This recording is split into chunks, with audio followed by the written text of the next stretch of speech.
मैंने कई बार कहा है कि जो आपके हाथ में नहीं है और जो बीत चुका है, उसको बहुत याद करके कुछ नहीं कर सकते। कई बार बच्चों का जब सिलेक्शन नहीं होता है, तो मैं उनको कहता हूँ, अरे ठीक है, नहीं हुआ तो कोई बात नहीं। तो उनको लगता ये होगा कि सर कितने बेरहम इंसान हैं, मैं रो रहा हूँ या रो रही हूँ, ऐसा होता है ना। तो यही कुछ है कि मैं रो रहा हूँ, रो रही हूँ, और सर कहते हैं कि नहीं हुआ तो कोई बात नहीं। एक्चुअली मैंने इसको झेला है और सही में कुछ नहीं होता। आपने अभी पूछा ना, तो मैं बता दूं कि 2016 में जब मेरा यूपीएससी का लास्ट अटेम्प्ट था और मेंस क्वालिफाई हम नहीं किए, रिजल्ट आया, मेंस क्वालिफाई नहीं किए, घर पे बताने की हिम्मत नहीं थी, नहीं बताया। कई दिनों के बाद उनको पता चला। सिर्फ तकलीफ इसी बात की थी कि घर वालों का सपना टूट गया। वो चाहते थे करना, हम नहीं कर पाए, और मैंने मेरे हिसाब से बेस्ट किया, नहीं आया। अब बेस्ट नहीं करता तो तकलीफ होती, हमने अपने हिसाब से बेस्ट कर दिया उस समय जो कर सकते थे।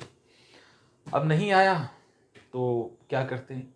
अब परेशान तो थोड़ा होना तो लाजमी है, लेकिन वो परेशानी रात भर की ही थी। रात गई और बात गई। मैं सुबह उठा बिल्कुल फ्रेश, नहा धो के, जैसे कि कल कुछ हुआ ही नहीं था, मेरा यूपीएससी से कोई दूर दूर तक नाता नहीं है। इस एटीट्यूड और टेम्परामेंट के साथ हम यहाँ से निकल गए। और आप यकीन मानो, हम सीधे उनके पास जाते हैं जो मैगजीन निकाला करते थे। मैंने उनसे पूछा कि मैगजीन निकालने का क्या प्रोसेस है।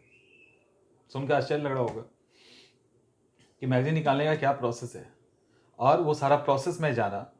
उसके बाद पता नहीं कब पढ़ाने लगे, लेकिन ये एक बात थी जिसको मैं भूल गया।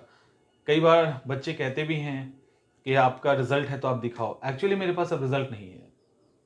एक बहुत मैंने एक गलती से मिल गया था, क्योंकि बहुत सारे बच्चे, और बच्चे से ज़्यादा कुछ ऐसे होते हैं, आपको हेट करने वाले हो सकते हैं। मुझे फॉर्चुनेटली बहुत कम ऐसे मिले हैं।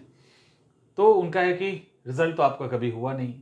तो एक रिजल्ट मुझे मिल गया था, वो मैंने रोल नंबर सहित डाल दिया था, प्रीलिम्स का रिजल्ट था। तो कम से कम उससे इतना तो कंफर्म हो जाए कि मैंने मेंस दिया है। तो वो एक था। अदरवाइज मैंने वो अपने सारे पास्ट को मैंने डस्टबिन में डाल दिया, सब हटा दिया, सारे रिजल्ट्स जितने भी मैंने लिखे थे, जो भी, सब हटा दिया, और बिल्कुल फ्रेश तरीके से, एकदम नए तरीके से हमने शुरुआत की। और शानदार रिजल्ट।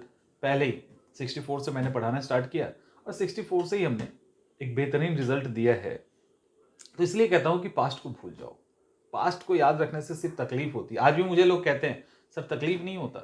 मैंने बोला नहीं, मुझे खुशी हुई कि मैंने उतना पढ़ाई की, मैंने उसको पढ़ा, उसका यूज कर रहे हैं। कहीं पढ़ाई बेकार नहीं आता, या कोई भी काम बेकार नहीं आता। अब आप लेते कैसे हो, इस पर डिपेंड करता है।